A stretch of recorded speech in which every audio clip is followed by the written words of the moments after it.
శ్రీగురుభ్యో నమః. శ్రీగణేశాయ నమః.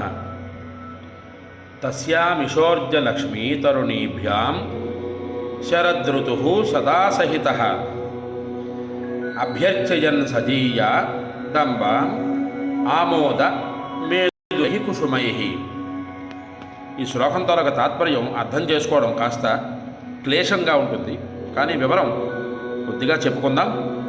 శ్రీపురం యొక్క మందార వృక్ష వనంలో ఆశ్వీజ కార్తీక మాసములు సంపదలతో కూడుకున్న శరదృతువు ఉన్నది.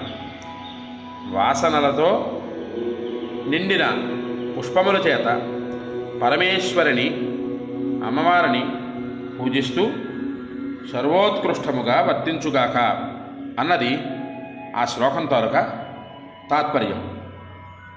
కాస్త ఈ శ్లోకంలో ఈ తాత్పర్యం కాస్త క్లేశంగా ఉన్నా సరే, అర్థం అవ్వడానికి కొద్దిగా ఇబ్బందికరంగా ఉన్నా సరే, దాని అర్థాన్ని తెలుసుకునే ప్రయత్నం చేద్దాం.